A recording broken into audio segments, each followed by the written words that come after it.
Halo Sobat Setiasa, selamat datang di podcast Stikas Adi Husada, podcast yang edukatif untuk kita. Hari ini kita akan membahas topik yang relevan dengan kehidupan sehari-hari kita, yaitu pengen kurus dengan cara sehat dari segi perspektif ilmu kebugaran dan juga fisioterapi. Karena menariknya, banyak orang ingin kurus, tapi belum memahami bagaimana tubuh sebenarnya bekerja. Bersama ini, saya hadirkan rekan dosen fisioterapi kita. Selamat datang Bu Hilda. Terima kasih Bu Firnanda. Ya, topik kali ini sangat penting ya teman-teman, terutama untuk mahasiswa atau mungkin teman-teman yang sering terpapar info diet yang tidak berbasis bukti ilmiah. Oke, saya mau tanya nih Bu Hilda, secara ilmiah bagaimana sih sebenarnya proses penurunan berat badan itu terjadi?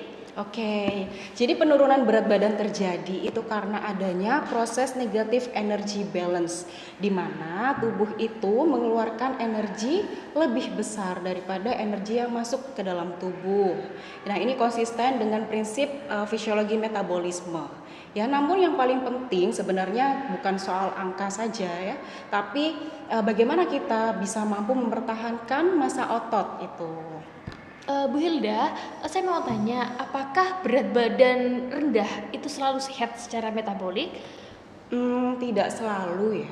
Dalam konsep normal weight obesity menjelaskan bahwa individu dengan BMI yang normal tetap bisa memiliki metabolik yang buruk kalau komposisi tubuhnya itu buruk atau terlalu banyak lemak ketimbang massa otot. Gitu. Lalu bagaimana sih tubuh itu merespon ketika kita itu melakukan diet yang terlalu ekstrim? Nah, diet terlalu ekstrim ini banyak di kalangan anak-anak muda biasanya, Bu.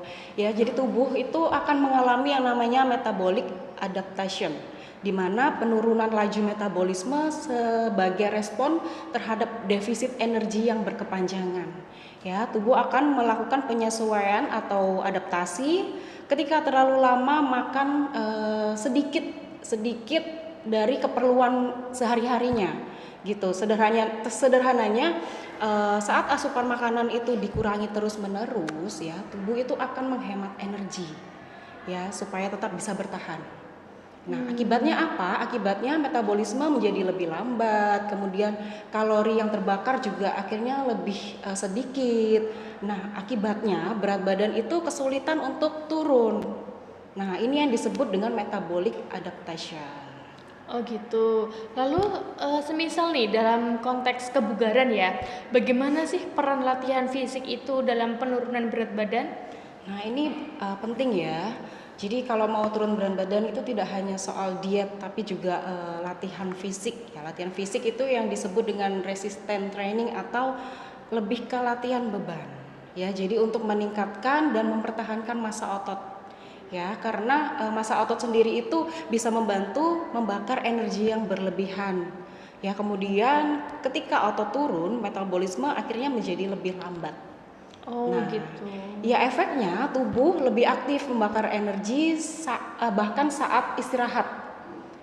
Ya, olahraga resistance training juga dapat mempengaruhi dua hormon. Ini yang mungkin tidak banyak orang yang tahu. Dua hormon ini yaitu yang pertama adalah hormon ghrelin, yaitu hormon yang mengatur rasa lapar, dan juga hormon leptin, yaitu hormon yang mengatur rasa kenyang.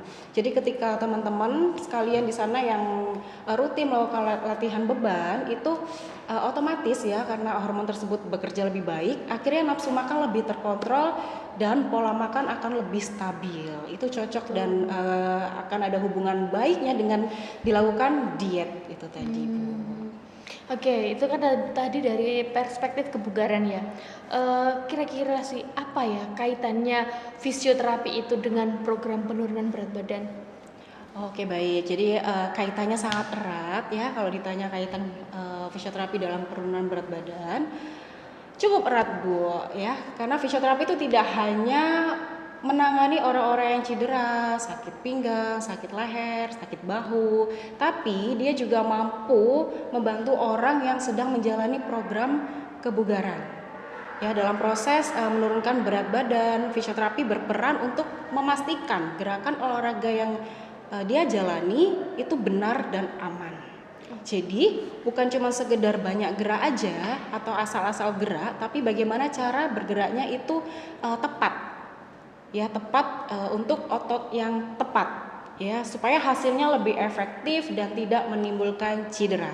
Sehingga fisioterapi itu dapat membantu mencegah terjadinya cedera pada saat olahraga. Karena banyak orang yang memulai olahraga itu memaksakan tubuhnya, ya. Tapi dengan pendekatan fisioterapi, latihan bisa disesuaikan dengan kemampuan tubuh masing-masing. Oke. Lalu bagaimana sih pengaruh gaya hidup mahasiswa itu terhadap keberhasilan program penurunan berat badan?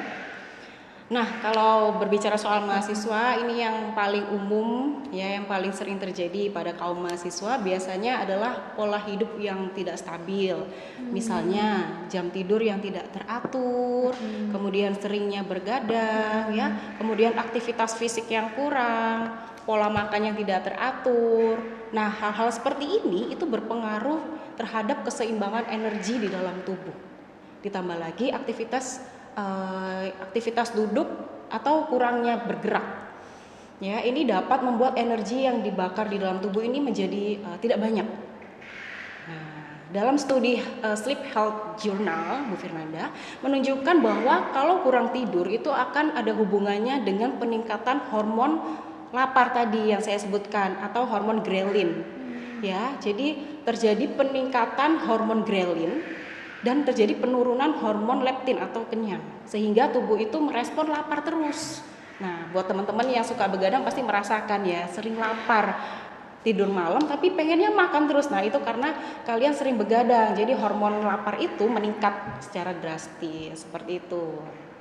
Oke, lalu Bu Hilda, bagaimana sih kira-kira ya pandangan akademik terhadap tren diet di media sosial saat ini? Nah, dari sisi akademik, ya, kita perlu melihat tren media sosial dengan lebih kritis, teman-teman.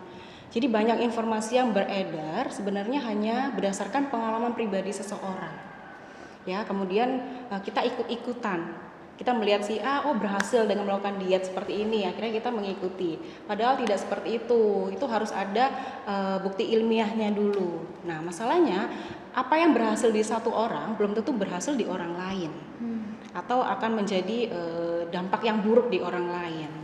Ya, dalam ilmu kesehatan termasuk gizi dan fisioterapi, kita menggunakan metode yang namanya evidence based practice, di mana keputusan yang didasarkan pasti akan berbukti secara ilmiah, ya, bukti penelitian yang kuat juga, bukan sekedar testimoni atau mengikuti tren.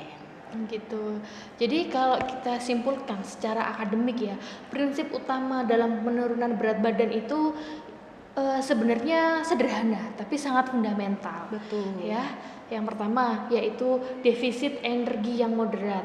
Artinya energi yang masuk itu sedikit lebih rendah daripada energi yang keluar, tapi tidak ekstrim. Kemudian yang kedua, aktivitas fisik yang terstruktur, bukan sekedar bergerak, tapi ada pola latihan yang jelas. Terus yang ketiga yaitu asupan nutrisi yang seimbang. Jadi tubuh tetap mendapatkan karbohidrat, protein, lemak, vitamin, dan mineral yang cukup.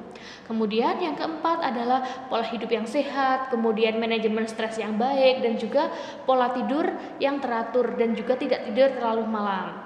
Kemudian yang penting adalah konsisten jangka panjang. Betul. Karena secara ilmiah perubahan tubuh itu tidak terjadi secara instan. Justru pendekatan yang perlahan, stabil, dan konsisten itu jauh lebih efektif dan lebih bisa dipertahankan dibandingkan dengan metode yang cepat tapi ekstrim. Ya.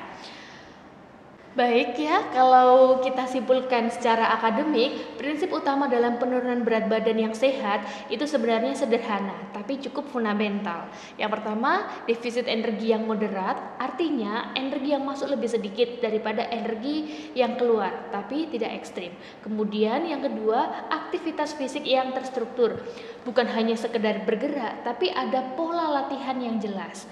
Kemudian yang ketiga adalah asupan nutrisi yang seimbang. Jadi tubuh tetap mendapatkan karbohidrat, protein, lemak, vitamin, dan mineral.